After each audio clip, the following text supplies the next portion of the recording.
5 regions, 50 teams, over 1,800 matches per year. Onivia, League of Legends highlights heaven. The range is on the stars, and moreover, I think that you're giving the KT the comfort pick to play the style they like, which is that great manipulation. Well, they're certainly not going to expect this. Oh boy, here comes the Johnny. He's going to throw the winner's bite, finds Blank. He's going to get exhausted, flashes away. Flash forward from Arrow, will get the stun coming through, and that's going to be first blood. Goes over to score. He does it yet again. He's continually getting Blank. Maybe it gets him in a really bad situation. Blank's in the jungle here. Johnny's going for the kill. Almost has a concussive blows. Will be able to lock him up. And Arrow's wrapping around from the side. He does not have the flash available, but he's got enough range. The exhaust from Wolf not going to be enough. Kill goes over to Hajani, and they will take down Blank yet again. 0-2 in less than 4 minutes. Pushing after him, but doesn't want to commit with another grasp. Blank just not able to arrive in time. Wolf flashing away, will get locked up. Ultimate's not going to come through in time. That's going to be a quick kill coming through for the Cogmaw. Nicely done in the bottom lane for KT. They'll put the third kill on the board. Oh, meanwhile, Duke up in top. Gonna be going low. There's no way he's gonna get out of here. Trying to trade back a kill on a score. Works him low, but it's just gonna be another kill for the Gragas. So losing battles for SK Telecom across the map. I mean, that when you get killed cross map like that, there is something that has gone seriously wrong. Oh, well, it's not done yet. Johnny is gonna be taking this up. The heal comes through. He's gonna try to jump away. One more shot. Might have been able to do it, but they're able to get him. And Arrow, the last shot. Will it kill him? No! Able to walk away with about 36 HP in the end. Was pushed out by Peekaboo. Was coach of Anarchy now. Oh, flash body slam on the Bang. They pop him back. That's a spell shield, but that's not going to matter at all. Score just sets up another play, and they take out Bang. Bang not fast enough on the spell shield there. Bottom lane in favor of KT. Someday now going to get benched on in top. Duke is going to be more than happy to take this up. Also have Faker in the wings to help finalize this kill. He's going to snap back, and a little bit of damage and flashes away, but the malefic visions are there. A little bit of a, that was close. A little bit of a steal by Blank with the Prey Seeker. Comes through on the score. Faker not looking for him as his target for the Nether Grass, but the Dazzle comes through. Score's going to get locked up, and he should go down. The Malefic Visions are still ticking away on him.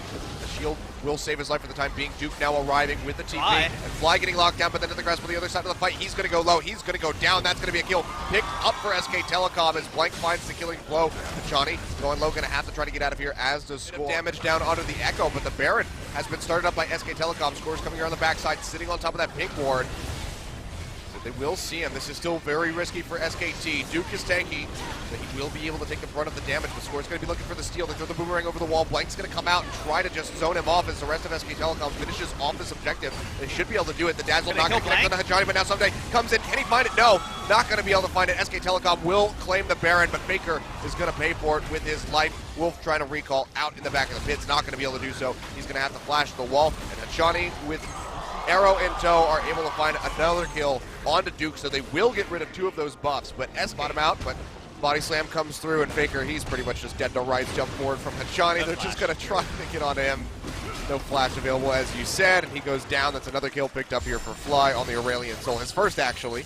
But this will open up that Rugs. See him moving back in. Hajani sitting up in the front line, taking a bunch of damage. So Dragon's going to go low, will be confirmed by Blank. Now KT, can they make something happen with the rest of this fight? Arrow low on mana and HP, trying to push up and utilize that play of the Rune King, but Someday gets locked up and he's going to go down. Has the Guardian Angel available to try to bring him back up. Hajani dies. Malzahar is going to come up with a kill on Arrow as he falls. If he gets anything with a passive, it doesn't look like it. A double stun on the parallel convergence from Someday should be able to let him exit safely with his life. Score moving forward, will get unfurrowed on the Dazzle, not going to connect from Wolf. Blank still going really far forward, trying to get onto Arrow. He's going to flash on Burrow. The rest of SKT trying to collapse in time to get here. Arrow kiting back, and it's going to be Faker starting to fire off with the Malefic Vision, really ticking down Score on this Gragas. Arrow getting locked down by the Twisted Advance, trying to kite back as best as he can, blows the Flint, the Rune King, but it's just not doing enough. Duke is just sticking to him like glue. Meanwhile, on the backside of the fight, Someday is trying to find a kill on the Faker. I just don't know if he's going to be able to accomplish that. Actually, might come up with a double kill. He's going to get the Guardian Angel pop. So will come back in time. Faker looks like he might be out of range, so Silent going to be his time. Jumps on the Bang, but it doesn't matter. He's not able to find the kill. And Fly is still running away from Blank, gets the stun and should be able to outrun this Rek'Sai as the Prey Seeker does connect, but that is going to be 3 kills picked up for Blank. Because that means Arrow took a bunch of damage from the Rek'Sai, then flashed, and then Duke was all over him. There were no more disengage tools available for the Cogmaw, and Arrow was really a sitting duck. Cosmic Radiance was actually at just the right time as well, because when the Kog'Maw turned around after flashing, popped his W, Cosmic Radiance Firmly for the first time in the game, 72,000 to the 69,000 that KT has. They're going to pop on the Someday. hunt. Someday getting jumped on, taking so much damage. He is pretty much dead to right. Snaps back with the ultimate, but too little, too late. Faker comes up with a kill now. Hachani having to exit over the wall, but it doesn't matter. He's going to fall in the end. 2 more on the board for SKT. with the damage reduction from the Maokai, and the first Maokai pick of the season I can really get behind has basically won SKT this game. Yeah, they're going to go in, knock down the last remaining Nexus tower. KT doing what they can, but the Nethergrass comes through from Faker. They'll lock him down. They'll take him out. Arrow just gets exploded, as does the remaining members of KT Rolster squad. And that's going to be SKT coming back from the dead in this game, finding a win. And that is going to be a nice start to them in this best-of-5 set. Yeah, and I wonder what this means really for KT, because they had such a big advantage and they showed a strategy. They tried to get Blank off of his game early. They were up heavily in terms of kills, but they couldn't actually close it out. SK Telecom was the better team when it came to coordination and team fighting. And then you talk about the SKT draft. The Maokai pick denied the Jhin, the Arrow, so desperately wanted to play this game. They pivoted onto Kog'Maw, even though it wasn't necessarily a protect the Kog'Maw comp. It was Kog'Maw incidentally as an AD carry, and Kog'Maw has the same disadvantage as Jhin against the Maokai flank, and I think it was on full display that a mobile AD carries against Maokai has always been happy hunting grounds for the tree. And we're going to have to think about how this is going to impact KT, because you guys mentioned it at the beginning of the broadcast. You know, This best of 5. I hope so. Yeah, hopefully. I hope find so out. too. But yeah, not a lot of damage there as a result of the way that SK Telecom was playing the map and the way they itemized. No real chance for the Kog'Maw, which we have